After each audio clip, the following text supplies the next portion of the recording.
মৃত্যুর প্রায় ২৫ বছর পর মসজিদের পেছনের কবর থেকে অক্ষত অবস্থায় উদ্ধার হয়েছে মুয়াজ্জেমের মরদেহ। ২৫ বছর আগে কবর দেওয়া হলেও মরদেহে কোনো পচন ধরেনি। শুনতে অবিশ্বাস্য লাগলেও এমনটাই ঘটেছে বলে দাবি এলাকাবাসীর। এখানে ওই যে টয়লেট করার জন্য একটা গর্ত খনন করা হইতেছে, করার সাথে দক্ষিণ পাশে দেওয়ালটার মধ্যে আমরা ওই মাটি খুঁড়তেই একটু মাথা মোড়ানো একটা পাওয়া গেল কাপড়। তাতে দেখা গেল মাথা কাপড়টা খুলে দেখা গেল একটা মানুষের লাশ, মাথা চুল সব কিছু আছে। দেখে আমরা সবাই এখানে মুরব্বীরা বসে একটা পরামর্শ করার পর এখান থেকে লাশটা তুলে নিয়ে আরেক গুরুস্থানে আমরা এখন নিয়ে যেতেছি, নিয়ে গেলাম ওখানে আবার দাফন করব। এই লাশটা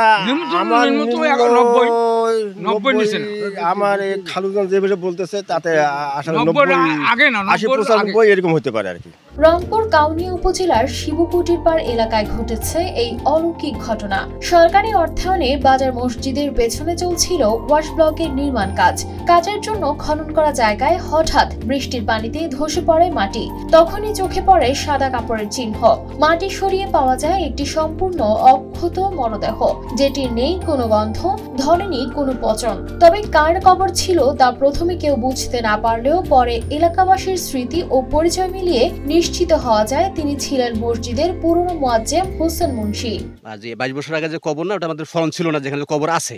তারপরে খোঁড়ার পরে দেখা যায় লাশ বাড়াইছে, মানে কাপড় টাপড় সম্পূর্ণই ভালো আছে, লাশটা মানে জয়েন্টগুলো মানে হাড়গুলো আলাদা হয়ে আছে এই পর্যন্তই। পরে ওখান থেকে আনার পরে এখানে আবার পুনরায় মাটি দিলাম। পরে মনে হয় অনেক ইমাম অনেক মুয়াজ্জিনের কাছে কাছে আমরা শুনছি যে আসলে কতটা যে গ্রান্টেড হবে ওখান থেকে আনার পরে এখানে কতটুকু গ্রান্টেড। পরে ওনারা বললেন না হ্যাঁ লাশ সরা যাবে, এরপরে আনি এখানে মাটি দেওয়া হলো। স্থানীয়রা জানান হোসেন মুন্সিকে প্রায় ২৫ বছর আগে মসজিদের পেছনে কবর দেওয়া হয়েছিল। তিনি ছিলেন একজন পরহেজগার ও ধার্মিক মানুষ। তবে এই ঘটনার খবর ছড়িয়ে পড়তেই আলোচনার ঝড় উঠেছে এলাকায়। আমরা ধারণা করতে পারি নাই বলে এতদিন পরে এই দৃশ্যটা আমরা দেখবো এখানে। আল্লাহর এমনও অসীম ক্ষমতা, আমরা সে ভালো লোক ছিল।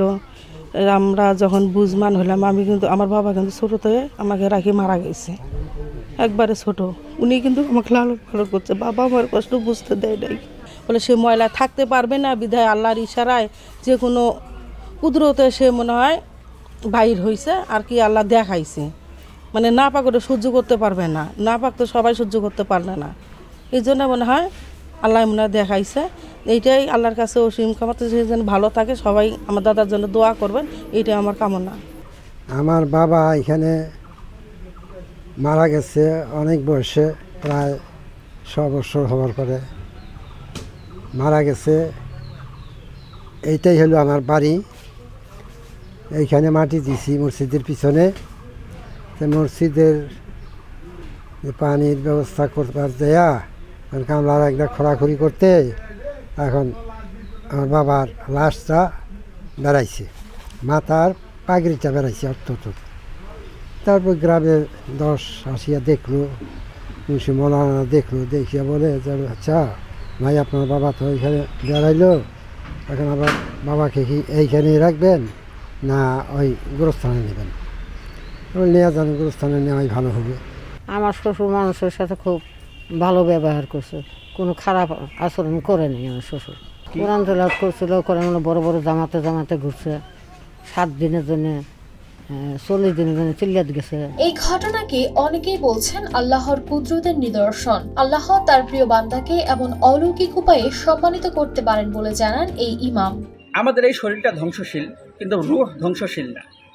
বিজ্ঞানও তাই বলে আমাদের শরীর ধ্বংসশীল, কিন্তু মাঝে মাঝে এরকম অনেক ঘটনা দেখা যায় যে মানুষ মারা গেছে, বিজ্ঞান তো বলে ৩ দিন পরেই মানুষের লাশ ফিরে যায়, গলে যায়, নষ্ট হয়ে যায়। কিন্তু যেমন আমাদের কাউনিয়াতে আজ থেকে ২৫ বছর আগে একজন মুয়াজ্জিন সাহেব মারা গেছে, তার অক্ষত অবস্থায় লাশ পাওয়া গেছে, এমনকি কাফনের কাপড়টা পর্যন্ত অক্ষত।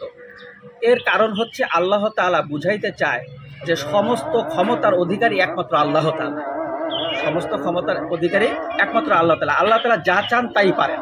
এটাই হচ্ছে আল্লাহ তাআলার একটা কুদরত দেখানোর জন্য আল্লাহ তাআলা মাঝে মাঝে এমন ঘটনা ঘটান। হয়তো সেই মানুষটার উপর আল্লাহ তাআলা সন্তুষ্ট, তার আল্লাহ তাআলার একনিষ্ঠ বান্দা ছিল, আল্লাহ তাআলার সন্তুষ্টি অর্জন করে দুনিয়া থেকে চলে গেছেন। এই কারণে হয়তো আল্লাহ তাআলা এমন নিদর্শন তার মাধ্যমে আল্লাহ তাআলা দেখাইছেন।